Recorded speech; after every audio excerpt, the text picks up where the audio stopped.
Continue on unnamed road. Then, in 300 feet, turn off your headlights.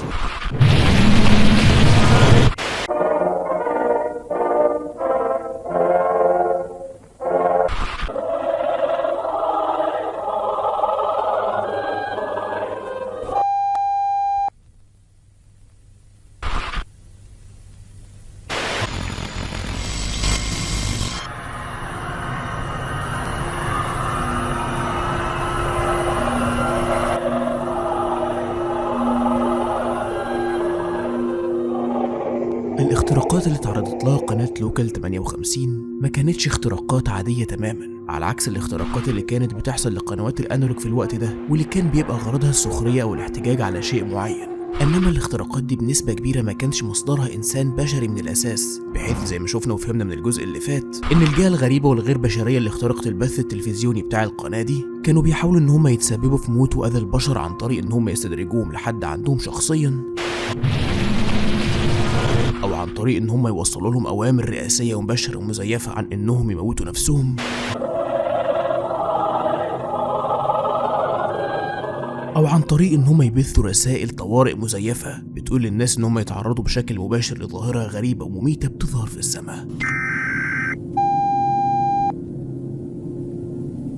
واللي عرفنا ان الظاهرة دي عبارة عن شيء غير منطقي في القمر تسبب في ان الناس يجرى لهم حاجة غريبة بمجرد ما تعرضوا للقمر بشكل مباشر، اللي لاحظنا في الفيديو اللي فات انه قرب بشكل غريب من الارض، واللي تسبب في حدوث شيء مجهول للبشر خلى صوت صرخاتهم يتزايد في شكل غريب ومرعب.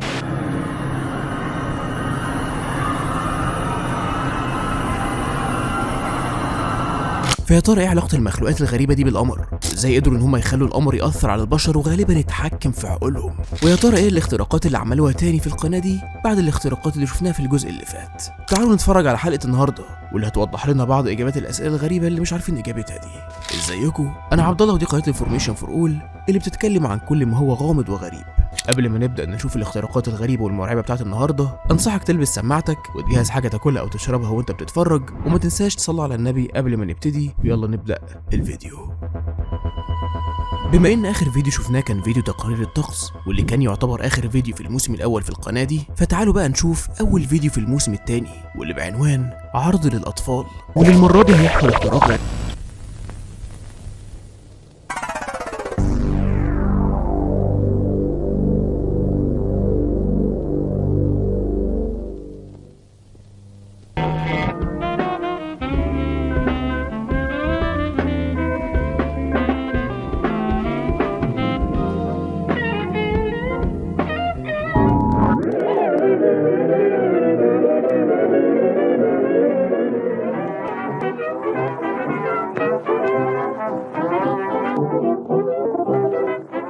قد يكون اللي احنا شفناه قدامنا ده يبان شبه طبيعي ومفيهوش اي حاجه غلط، بس من وجهه نظري الشخصيه عايز اقولك ان اللي احنا شفناه قدامنا ده فيه حاجه غلط ومش منطقيه تماما. تعال موضح لك الكلام ده اكتر من كده. زي ما شفنا مع بعض كده، ظهر قدامنا مواعيد عرض البرامج اللي هتبدأ من الساعة 4:15 الفجر، واللي كان أولهم برنامج عبارة عن عرض للأطفال. ودي يمكن تكون أول حاجة غريبة لاحظتها، ليه في برنامج أو كرتون للأطفال هيبدأ يتعرض الساعة 4:15 الفجر؟ هل يمكن المنطقة اللي كانت القناة دي بتبث برامجها فيها كانت منطقة ريفية بحيث إن هم بيصحوا من الفجر؟ ولا الميعاد ده كان متخطط لهدف معين زي معظم الاختراقات اللي شفناها في الجزء اللي فات، واللي كانت برضو بتحصل بعد نص الليل؟ وعموما ايا كانت الاجابه، فالمشهد اللي بعد كده يعتبر اغرب من الموضوع ده، بحيث ان بعدها بنشوف ان احنا دلوقتي في ميعاد عرض برنامج الاطفال ده، واللي بنلاحظ فجاه ان حصل تشوش بصوت عالي عشان يظهر بعد كده صوره لعب على شكل مهرج ضاحك وفاتح بقه وباصص بعينه في اتجاه معين مع عنوان مكتوب عرض للاطفال. الظاهر كده ان العرض او الكرتون ده هيتكلم عن المهرجين، بس بعدها بنلاحظ ان الكرتون اللي هيبدا يتعرض ده ظهر قدامنا، واللي كان بعنوان فرنسي واللي هو كادافر، واللي لو ترجمناها هنعرف ان معناها جثة. وبنلاحظ برضو ان احنا لو ترجمنا عنوان الحلقة هنلاقي ان معناها خطأ جسيم، او يمكن برضو تترجم لخطأ متعلق بمقبرة. الظاهر كده ان في حاجة غلط ومش منطقية ليها علاقة بالموت والمقابر على وشك انها تبدأ تتعرض. والاغرب من ده كله ان ده متصنف على انه عرض للاطفال، ده غير اننا لو بصينا هنا كده هنلاحظ ان الكلمة اللي قدامنا دي عبارة عن ارقام رومانية واللي معناها 1929، وده بيدل على ان الكرتون ده تم انتاجه في السنة دي. وده بيفسر برضو الوان الكرتون اللي بالابيض والاسود اللي ظاهرة قدامنا دي. وده معناه حاجة من اتنين، يا اما ان ده شيء عادي ومفيهوش اي حاجة وان القناة كانت بتعرض حلقة من كرتون قديم، يا اما ان في اختراق حصل والدليل عليه هو التشويش اللي حصل فجأة ده، وبدلوا الكرتون اللي كان هيتعرض ده بالحلقة اللي هنبدأ نشوفها دلوقتي دي.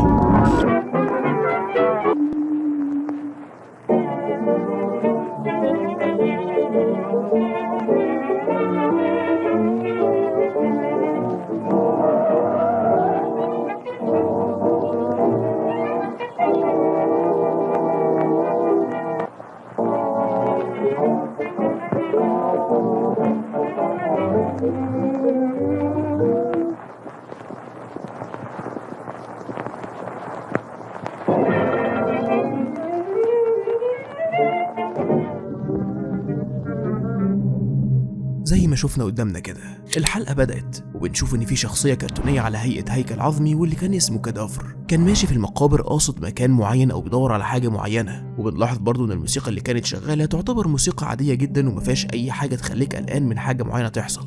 بس الغريب واللي متأكد انكم كلكم لاحظتوه هو القمر اللي كان في المشهد ده. القمر كان مرسوم على هيئة كيان واعي وليه عينين ومبتسم وهو بيراقب كادافر وهو ماشي في المقابر. وبما اننا شفنا الجزء اللي فات وعرفنا ان القمر فيه حاجة غلط ومش منطقية وتوقعنا انه يمكن يكون كيان واعي وشيطاني، فوجود القمر في الحلقة الكرتونية دي بنسبة كبيرة ليه دلالة مرعبة وربط مباشر بالأحداث اللي احنا شفناها قبل كده. بس لحد دلوقتي القمر ما عملش أي حاجة خالص غير إنه يعتبر بيراقب كادافر بابتسامة عريضة على وشه وهو ماشي في المقابر بكل شجاعة، لحد ما لاحظنا إنه وصل لحد مقبرة مفتوحة واعتقد إنه يمكن هيلاقي مراته جوه المقبرة دي. الظاهر كده إن الهدف بتاعه من وجوده في المقابر دي إنه يدور عليها. بس لما حاول يبص في المقبرة دي وهو خايف ومرعوب اتفاجئنا كلنا بان المشهد اللي ظهر عبارة عن هيكل عظمي شبه حقيقي واسنانه حادة بطريقة مرعبة وعيونه موجودة وكان بيبص لكادافر وكأنه بيبص لنا احنا. واللي في ساعتها كادافر خاف واترعب وجري بعيد عن المقبرة دي. وهنا هنسأل سؤال غريب، ازاي البرنامج ده يعتبر مخصص للاطفال بالمشهد الغريب اللي ظهر ده؟ احنا كده بدأنا نتوقع بنسبة متوسطة ان الحلقة الكرتونية دي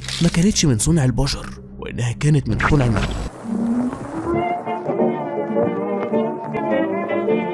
كادافر مشي وبدأ يكمل بحث تاني في المقابر، بس المرة دي باين عليه الخوف والقلق من المكان ده. والقمر ما زال محافظ على ابتسامته العريضة ومراقبته لكادافر وهو ماشي في المقابر لحد ما هيوصل للقبر التاني.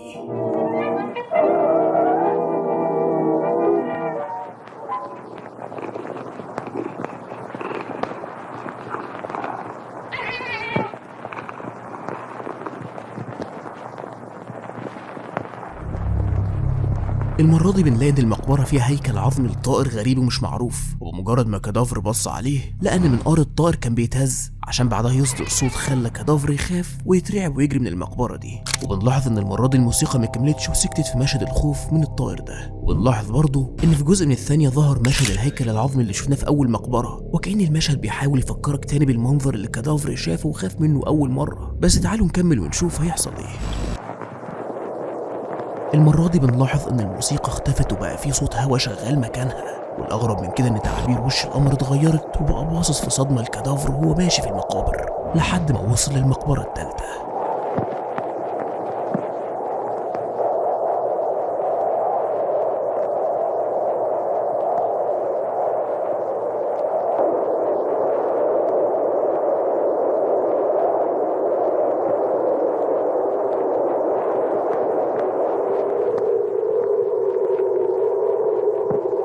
الظاهر كده ان كادافر نزل في الحفرة الغريبة بتاعت المقبرة الثالثة دي واللي كانت بتوصل لكهف تحت الارض، واللي احنا شايفين دلوقتي ان كادافر ماشي فيه بكل ضعف واستسلام، وصوت الهواء ما زال مستمر بشكل غريب ومريب.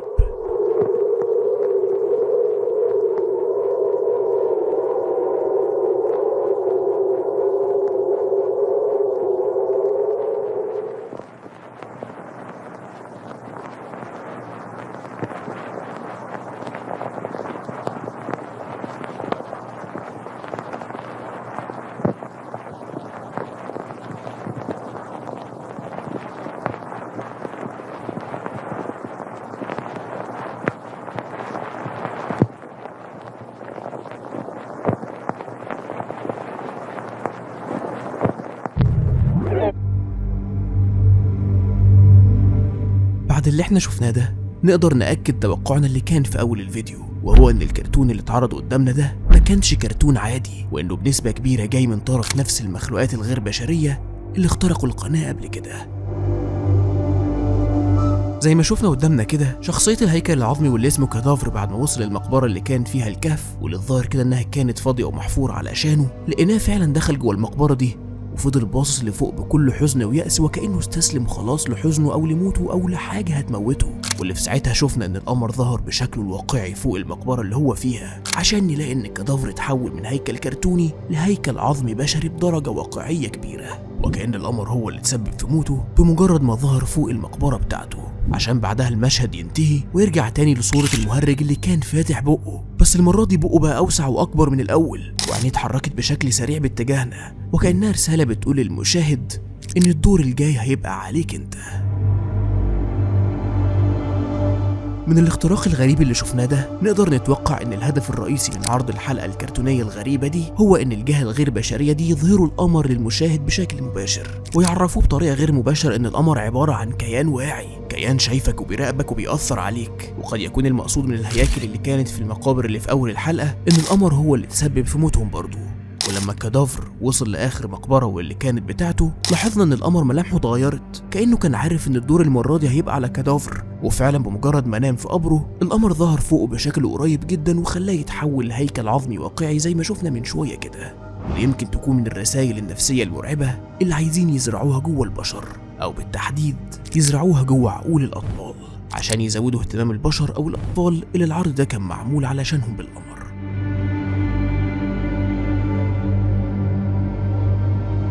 قد يكون الاختراق اللي حصل ده عبارة عن رسالة نفسية بتزرع جواك شعور الخوف من القمر، بس حرفيا عايز اقولك ان ده ما يساويش حاجة قدام الرعب النفسي اللي هنشوفه في الاختراق اللي بعد كده، واللي عن نفسي شخصيا مرتحتش تماما لما اتفرجت عليه. واحب اقولك برضو ان الفيديو اللي هنشوفه دلوقتي قد يحتوي على بعض المناظر المزعجة او المرعبة نسبيا اللي هتخليك تتعب.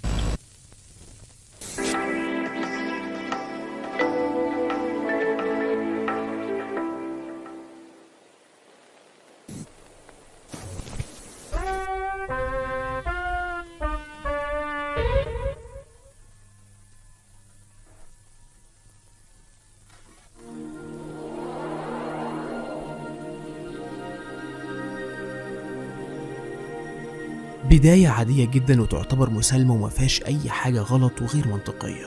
برنامج عادي جدا بيبدأ في الظهور للمشاهدين بنفهم من عنوانه إنه بيتكلم عن النوم الحقيقي أو المثالي، بس عايز أقولك إن للأسف الكلام ده كله يعتبر غلط تماما. الاختراق اللي حصل المرة دي كان غير ملحوظ وحصل بكل سلاسة من غير أي صوت واضح للتشويش أو تغيير كبير في شكل البث. تعال أوضح لك بالظبط إيه اللي حصل قدامك بسرعة وإنت مش واخد بالك. زي ما شفنا قدامنا كده القناة كانت بتعرض جدول برامج آخر النهار لليوم ده، واللي كان عبارة عن برنامج واحد هيتعرض الساعة 3 العصر اسمه النوم الحقيقي. الظاهر كده ان ده عبارة عن برنامج هيتكلم عن مشاكل النوم والأرق وازاي نقدر نحل المشاكل دي ونكسب نوم كله هدوء وراحة، نكسب النوم المثالي. وبعد ما الصوت والصورة بدأوا يهدوا ويختفوا تدريجيا عشان البرنامج يبدأ، ظهرت فجأة فوق على الشمال علامة التشغيل الخاصة بأشرطة الفيديو، ودي يمكن تكون أول حاجة حصلت وهتخلينا نتوقع بنسبة كبيرة إن في اختراق حصل على البرنامج اللي هيبدأ يتعرض ده، لأن العلامة اللي ظهرت دي بتدل إن في شريط فيديو بدأ يتعرض على البث التلفزيوني بدل البرنامج الحقيقي اللي كان هيظهر في الوقت ده. وحرفيا الموضوع حصل بكل احترافية عشان ما تاخدش بالك إن في حاجة غلط حصلت في البث ده، بس مش دي الحاجة الوحيدة اللي دلت على الاختراق، بحيث إن بعد ما شريط الفيديو بدأ ظهرت قدامنا خلفية باللون الأحمر عليها الكلام اللي كلكم قرأتوه ده، واللي بنفهم منه إن ده عبارة عن شريط فيديو ممنوع إن يتم نقله لحد تاني. وده يعتبر الدليل التاني ان اللي قدامنا ده مش هو البرنامج الاصلي اللي المفروض يتعرض في الوقت ده، انما في اختراق حصل والشريط ده اتعرض مكانه لسبب من الاسباب المجهوله. بس لو ركزنا كويس في باقي الكلام هنفهم ان الشريط ده موجه بشكل شخصي لواحد اسمه فيليب جيرهارت، اللي بنلاحظ ان في رقم خاص بيه واللي كان 750115. الظاهر كده اننا على وشك اننا نشوف شريط سري فيه تعليمات خاصه كانت صادره من منظمه غريبه اسمها مبادره ابحاث الفكر، واللي كانت موجهه شخصيا لفيليب جيرهارت ده. والظاهر كده من الرقم الخاص بيه ده ان مش هو الوحيد اللي كان مشترك في المبادره دي، وان في اكتر من 700,000 شخص كمان كانوا مشتركين معاه. بعدها لاحظنا ان البرنامج بدأ وظهر قدامنا نفس العنوان بتاع البرنامج الاصلي اللي كان هيتعرض في الوقت ده، واللي بنلاحظ برضه ان العرض التعليمي ده كان متقدم من المبادرة دي في سنة 1983. ولو دورنا كويس عن السنة دي هنعرف ان حصل فيها ابحاث كتير عن النوم وعن العقل الباطن وعلاقته بالاحلام، وده معناه ان احنا حاليا بنشوف شريط سري المنظمة كانت مهتمة بالابحاث دي في الوقت ده. بس تعالوا كده نكمل ونشوف ايه التعليمات اللي اتعرضت في الشريط السري ده.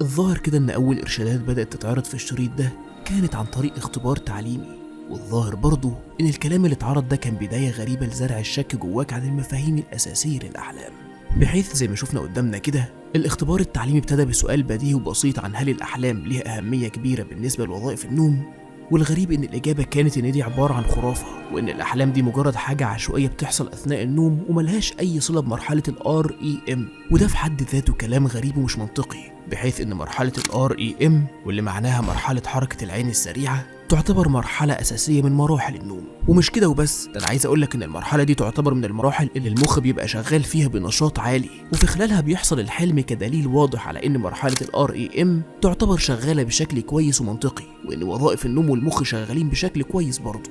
وده اللي يخلينا نستغرب من الكلام اللي اتعرض في الشريط ده، بحيث إنه بيحاول يفهمنا إن الأحلام مجرد حاجة عشوائية بتحصل في مرحلة ال REM وملهاش أي علاقة بيه تماما، وكأنه عايز يشككك بشكل غير مباشر في أهمية الأحلام. بس تعالوا كده نكمل باقي الأسئلة عشان نفهم الهدف الغريب اللي هم عايزين يوصلوا ليه ده.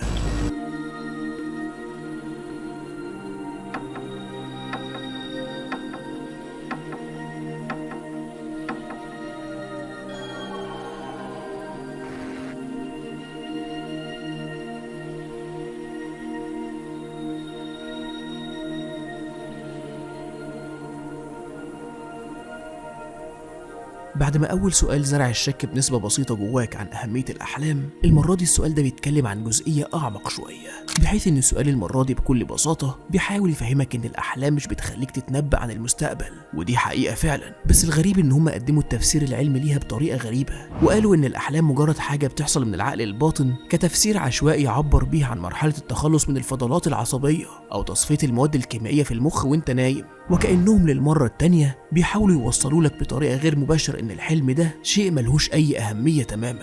ولو قارنا الكلام ده بالحقيقة العلمية فعلا هنفهم إن الأحلام مش فضلات عصبية، بالعكس دي الأحلام بتلعب دور كبير في تنظيم العواطف والذاكرة، والرموز اللي بتظهر لك في الحلم تعتبر بتعكس قلق أو صراع بيحصل في العقل اللاواعي. ده غير إن في حالات كتير عاشوا تجربة تحقيق الأحلام، بحيث إن الحلم أو الرموز اللي هم شافوها في الحلم اتحققت فعلا في الواقع. وده يخلينا دلوقتي نبدأ نشك أكتر في الشريط اللي بنتفرج عليه دلوقتي ده، إنه بيحاول يوصل أو يزرع فكرة معينة جوه عقلك الباطن عن عدم أهمية الأحلام. بس تعالوا كده نشوف السؤال اللي بعده هيتكلم عن إيه المرة دي.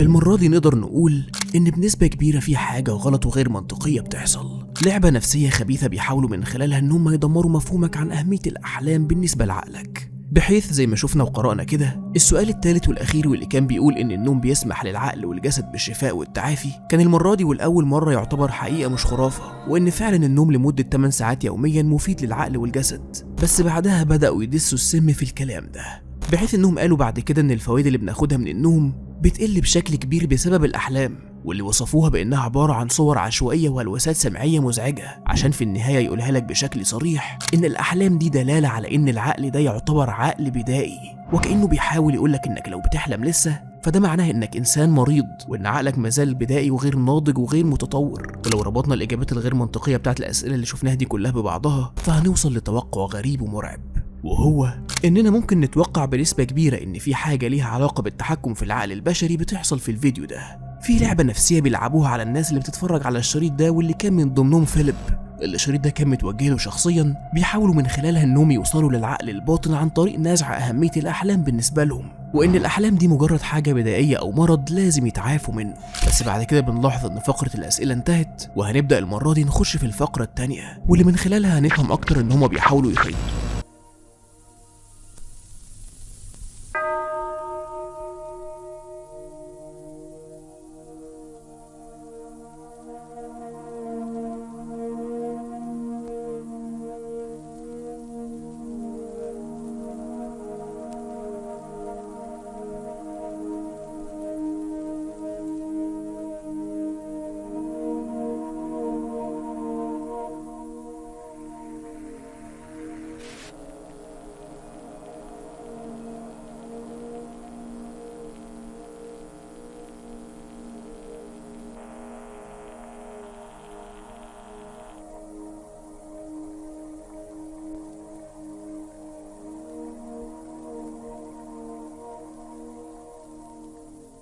أظن اللي انتوا شفتوه قرأتوه في القسم التاني من البرنامج الإرشادي الغريب ده ما كانش مفهوم وواضح بشكل كويس، بس تعالوا أوضح لكم الكلام ده بطريقة تخلينا نفهم إن إحنا حاليا مقبلين على مرحلة غريبة من التحكم في العقل البشري. زي ما شفنا قدامنا كده، القسم التاني المرة دي ما كانش عبارة عن أسئلة، إنما ده كان بيتكلم عن حاجة اسمها خريطة كلايتمان. وفهمنا من الكلام اللي كان مكتوب إن الخريطة دي عبارة عن رسم للنشاط الكهربي اللي بيحصل في المخ أثناء النوم. بس الغريب والغير منطقي إن كان مكتوب قدامنا إن النشاط الكهربي اللي في المسارات العصبية دي بيبقى تقيل أو مش شغال بكفاءة عالية بسبب محفزات الأحلام، وإنهم بيزعموا إنهم قدروا عن طريق الخريطة دي إنهم يحددوا المسارات العصبية اللي بتستغلها الأحلام جوه العقل اللاواعي، وإن بمجرد ما الخريطة دي تترسم هيقدروا يتحكموا في محفزات الأحلام عن طريق مؤثر خارجي، واللي من ضمن المؤثرات الخارجية دي التأثير عن طريق القشرة البصرية واللي بتبقى عن طريق العين. الظاهر كده إن الكلام ده بيوضح وبيأكد إنهم كارهين ومستهدفين الأحلام بطريقة عدائية، بحيث إنهم دلوقتي عارفين الإشارات العصبية بتاعت الأحلام المزعجة دي بتسلك في أنهي مسار عصبي أثناء النوم، ويقدروا يتبعوا حركتها عشان بعدها تظهر لنا صورة موجات بتعبر عن النشاط الكهربي اللي بيحصل في المخ. ومكتوب كلام بيوضح انهم يقدروا انهم ينفذوا التأثير المعاكس للموجات دي لو قدروا انهم يعكسوا الخريطة دي، والتأثير ده اللي هيبقى عبارة عن نوم من غير اي احلام تماما. وبكده حرفيا الهدف من الكلام ده كله لحد دلوقتي بقى واضح ومعروف، وهو انهم عايزين يبطلوا قدرة مخك في صناعة الاحلام اثناء النوم. بس لو ركزنا كويس في الكلام اللي كان مكتوب عند الموجات دي هنلاحظ ان الكلام ده كان بيتغير، وان الموجات دي عدت بكذا مرحلة، اولهم مرحلة ما قبل الارسال، وبعدها مرحلة الارسال، واخرهم مرحلة ما بعد الارسال. واللي بنلاحظ ان في جملة غريبة اتكتبت في المرحلة الاخيرة دي، وهي ان تم تزامن مرحلة حركة العين السريعة، وده في حد ذاته شيء يخليك تقلق، بحيث ان ممكن نقول ان الموجات اللي كانت بتتعرض من شوية دي ما كانتش مجرد شكل ارشادي، وانما كانت رسائل بتتبث لعقلك الباطن، او بالتحديد العقل الباطن لفيليب اللي الشريط ده كان معمول اصلا علشان يأثر فيه. وده هيخلينا نسأل سؤال غريب ومهم، وهو هل الكلام اللي كان مكتوب عن انهم يقدروا يتحكموا في محفزات الاحلام عن طريق مؤثرات زي التأثير عن طريق القشرة البصرية هي نفسها الموجات اللي كانت بتتعرض دي، وانها كانت المؤثر على القشرة البصرية، ولا هم كان قصدهم حاجات تانية تتشاف بالعين هيقدروا من خلالها ان هم يتحكموا في الاحلام ويقدروا ينهوها بشكل تام عشان نوصل لمرحلة النوم المثالي والمريح؟ وعشان نقدر نجاوب على السؤال ده لازم نكمل ونشوف القسم الثالث والأرعب في الشريط ده، واللي من خلاله هنشوف وشوف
أظن إن معظمكم حاليا دخلتوا في حالة من الرعب والتوتر النفسي بعد ما شفنا كمية الصور الغريبة والغير منطقية اللي ظهرت قدامنا دي، عشان في النهاية الفيديو بينتهي بشكل طبيعي جدا زي ما بدأ ويسيبنا في حالة من القلق والتوتر من اللي احنا شفناه ده. بس تعالوا كده نحلل المشاهد المرعبة اللي احنا شفناها دي. زي ما شفنا قدامنا كده، القسم الثالث المرة دي مختلف عن القسمين اللي كانوا قبله، بحيث انه المرة دي ظهر امر مباشر لفيليب انه يقفل الكتاب اللي معاه ويركز بشكل مباشر على الشاشة تجهيزا لبداية القسم ده، واللي كان بعنوان احداث الحلم المعاكس. وده معناه ان هم يبداوا دلوقتي في انهم يعكسوا خريطة كلايتمان عشان يبداوا في اجراءات محو الحلم او محفزات الاحلام تماما من عقل المشاهد. وفعلا الاجراءات دي ظهرت قدامنا على شكل 4 مراحل مرعبة. اول واحدة فيهم كانت مرحلة المعايرة البصرية، اللي بدأت الاول بامر مباشر للمشاهد بانه يركز كويس في منتصف شاشة التلفزيون بتاعته، عشان فجأة نلاقي ان في صوت اشتغل بتردد معين وفي صور اوجه كتير ظهرت في نص الشاشة، اوجه غريبة ومختلفة كانت بتتغير بسرعة مخلياك حاسس بتوتر غريب، عشان في النهاية الصورة تثبت على وجه مشوه ومرعب. وكأن اللي احنا شفناه قدامنا ده هي التأثيرات اللي كانوا بيتكلموا عليها اللي هتتم عن طريق القشرة البصرية من خلال مشاهد هتتشاف بالعين المجردة، واللي احنا يعتبر دلوقتي مرينا بأول مرحلة فيها، بحيث انهم بدأوا يورونا الوشوش وهي بتتغير بسرعة كبيرة، وكأنهم كانوا عايزين يتسببوا في حدوث توتر وارتباك لعقلك، واللي في النهاية الصورة اتثبتت على صورة الوش المشوه ده، وكأن المقصد من كده انه يترسم ويتحفظ جوه عقلك الباطن بدون أي تدخل منك. وبعدها بدأت المرحلة الثانية، واللي كانت باسم ذاكرة القشرة الدماغية، واللي بدأت بصوت مختلف شوية عن المرحلة الأولى، وبرضه نفس الأوجه المتغيرة، بس المرة دي بنلاحظ إن في أوجه باللون الأحمر وأوجه باللون الأخضر، وفضلوا شغالين يتغيروا لحد ما اندمجوا مع بعض وبقوا عبارة عن وجه واحد. قد يكون المقصد من اللونين دول إن هم يساعدوا المخ على التمييز بين الذاكرة الآمنة والذاكرة الملوثة الموجودة جوه عقلك اللاواعي، وكأنهم كانوا عايزين من المشهد ده ان هم يتسببوا في حدوث توتر وعدم استقرار في الذاكرة اللي موجودة في عقلك اللاواعي، واللي من خلالها بيستمد منها الأحلام، عشان يقدروا بعد كده بسهولة ان هم يمحوها تماما من عقلك. واللي يأكد على الكلام ده هي المرحلة الثالثة، واللي كانت باسم استئصال العقل الباطن. بعد ما قدروا يحددوا المسارات العصبية اللي محفزات الأحلام بتستغلها، وبعد ما تسببوا في حدوث توتر وصدمة وتخلخل في الذاكرة البصرية لعقلك اللاواعي، جه دلوقتي دور أخطر مرحلة في الشريط ده، واللي هي إزالة أو تعطيل عقلك اللاواعي ذات نفسه. وده معناه ان هدفهم مش بس تعطيل الاحلام، ده الموضوع اكبر وارعب من كده، بحيث ان لو تم تعطيل العقل اللاواعي عند الانسان هيتسبب في محو انسانيته تماما ويخليه مجرد كائن حي ملوش اي هويه، وبالتالي هيقدروا يزرعوا اي افكار او اي اوامر في عقله بكل سهوله. المرحله دي المره دي بدات بامر انك تردد بصوت عالي الجمله اللي انت سامعها دي، واللي كانت بتقول ان مفيش اي وجوه، عشان بعدها تظهر قدامنا مجموعة وجوه مشوهة ومرعبة بتظهر بسرعة وبتثبت في الآخر على وش مشوه بعين غريبة ومقلوبة، وكأن اللي حصل ده عبارة عن طقوس معينة لاختراق العقل الباطن وتعطيله استعدادا للمرحلة الرابعة والأخيرة، واللي هي مرحلة التقبل، واللي بنلاحظ فيها إن ظهر أمر مباشر للمشاهد بإنه يقرأ الجمل اللي هتظهر بدون ما يقراها. وده معناه حاجة واحدة مرعبة،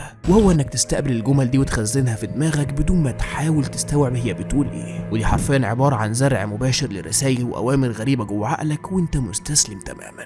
وفعلا المرحلة دي بدأت بصورة الوش اللي كان في المرحلة الثالثة، وفوق الوش ده بدأت تتعرض كمية جمل كتيرة بتظهر وتختفي بسرعة لدرجة انك ملحقتش تقراها كويس، بس يعتبر تم تخزينها بشكل كامل في عقلك بمجرد ما عينك شافت الجمل دي. ولو حاولنا نبطئ الفيديو ونقرأ بعض الجمل دي هنلاقي ان معنى معظمهم يعتبر قريب من بعضه، وهو اقناعك تماما بعدم اهمية الاحلام والعقل اللاواعي، عشان في الاخر الجمل تنتهي. ولو انت دلوقتي لابس سماعة وانت بتتفرج فانت اكيد سمعت الصوت المشوه اللي ظهر في الاخر في الناحية اليمين، والصوت ده كان بيقول I dream the world awake، واللي تعتبر برضه من ضمن الجمل اللي ظهرت بسرعة في المرحلة دي، واللي يعتبر معناها أنا أحلم والعالم مستيقظ. جملة غير منطقية وغريبة ومش مفهوم إيه المقصد منها بالضبط. بس بعد كده فجأة بعد ما المرحلة الرابعة خلصت بنشوف إننا وصلنا لنهاية البرنامج الإرشادي ده، وبيبدأ يعرف المشاهد بإن البرنامج ده نجح مع معظم الحالات، وإنهم ما شافوش أي أحلام من أول مرة اتفرجوا على الشريط ده. وده معناه إن الشريط اللي احنا اتفرجنا عليه ده قدر فعلا يمحي أحلام ناس كتيرة ويلغي عقلهم الباطن، أو بمعنى تاني أحسن قدروا يسيطروا على عقولهم ويزرعوا فيها أوامر ورسائل غريبة ومرعبة. بس عايز أقولك إن من المفترض إن التأثير ده مش هيتحقق على أي حد غير فيليب جيرهارت، اللي الشريط ده كان معمول علشانه شخصيا، بحيث إننا لو قرينا وفهمنا الكلام اللي كان في أول القسم الثالث هنفهم إن البرنامج الإرشادي ده كله معمول بشكل خاص لعقل فيليب، اللي قدروا ان هم يحددوا المسارات العصبية اللي الأحلام بتسلكها في عقله شخصيا بعد 6 أسبوع من جلسات النوم الخاصة اللي كان بيعملها في مبادرة أبحاث الفكر اللي تعتبر المسؤولة عن التجارب دي كلها. واللي بنلاحظ ان هم في آخر الفيديو وجهوا رسالة لفيليب بأنه لو حاسس انه بيعاني من أي مشاكل أو أعراض جانبية غير مرغوبة ظهرت بعد مشاهدته للشريط ده، فلازم عليه انه يستشير الفني الخاص بيه واللي بنسبة كبيرة يعتبر تبع المبادرة دي. والأغرب من ده كله ان هم في النهاية وجهوا له أمر مباشر بأنه ما يحاولش انه يروح للطبيب. وده بيوضح ان اللي بيحصل في المبادرة دي مش حاجة عادية تماما ولا هي مجرد أبحاث ودراسات بتحصل بشكل آمن، بالعكس دي عبارة عن محاولة للسيطرة بشكل مباشر على العقل البشري. ولو ربطنا الاستنتاجات دي كلها بالأحداث اللي شفناها قبل كده هنقدر نقول ان اللي بيحصل ده ليه علاقة كبيرة بالمخلوقات الغريبة اللي شفناهم في الفيديو اللي فات، بحيث اننا شفنا قبل كده ان هم برضه بيحاولوا عن طريق الاختراقات دي ان هم يتحكموا في البشر ويزرعوا رسائل غريبة في عقولهم، او ان دي كانت مجرد منظمة سرية كانت بتحاول تعمل دراسات على العقل البشري بحيث ان هم يقدروا يتحكموا فيهم تماما. وده يخلينا نسأل سؤال مهم، وهو مين المسؤول عن ان الشريط المرعب القديم ده يتعرض على القناة دي لعامة الناس، مع ان الشريط ده كان مخصص لشخص واحد وغالبا مش هيأثر على اي حد تاني غيره؟ هل المخلوقات دي كانوا هم اللي مسؤولين عن الاختراق ده وعرض الشريط ده عشان الناس تشوفه، ولا اللي حصل ده كان عن طريق شخص موجود في المحطة التلفزيونية دي وكان معاه الشريط السري ده وعرضه بدل البرنامج اللي كان مفترض انه يتعرض في الوقت ده؟ او ممكن نقول انه يمكن ان تم السيطرة على عقل الشخص ده واتأمر عن طريق المخلوقات الغير بشرية دي بانه يعرض الشريط ده للعامة عشان يتسبب في التأثير عليهم حتى لو كان مجرد تأثير نفسي خفيف. واللي يعتبر شفنا حاجة زي كده في الجزء اللي فات، بالتحديد في فيديو تحذير الأرصاد الجوية، لما في النهاية لقينا ان في حد من خدمة الأرصاد الجوية كان بيتكلم بطريقة غريبة وكأن تم السيطرة على عقله تماما. كل دي تعتبر أسئلة هنعرف نفهم إجابتها إن شاء الله في الأجزاء اللي جاية من سلسلة لوكال 58. وبس كده، ده كل اللي اقدر اقوله لك النهارده في الفيديو ده عن الاختراقات المرعبه اللي حصلت في قناه لوكال 58. بكده نكون شفنا فيديوهين كمان من قناه لوكال 58 وشفنا الرسائل والمشاهد المرعبه اللي كانت بتتوجه للمشاهد عشان يتسببوا في التاثير عليه بطريقه غير مباشره. بس لسه الموضوع ما انتهاش لحد كده، لسه في فيديوهات اكتر لاختراقات مرعبه حصلت بتوضح علاقه القمر والمخلوقات الغريبه دي بالموضوع ده وتاثيرهم الغريب والمرعب على البشر، وده اللي ان شاء الله هنعرفه في الاجزاء اللي جايه من السلسله المرعبه دي. وبما انك وصلت لحد نهايه الفيديو ده فما تنساش تعمل لايك لو الفيديو كان عجبك وتشيره مع اصحابك المهتمين بالمواضيع الغريبه دي، واشوفكم الفيديو الجاي.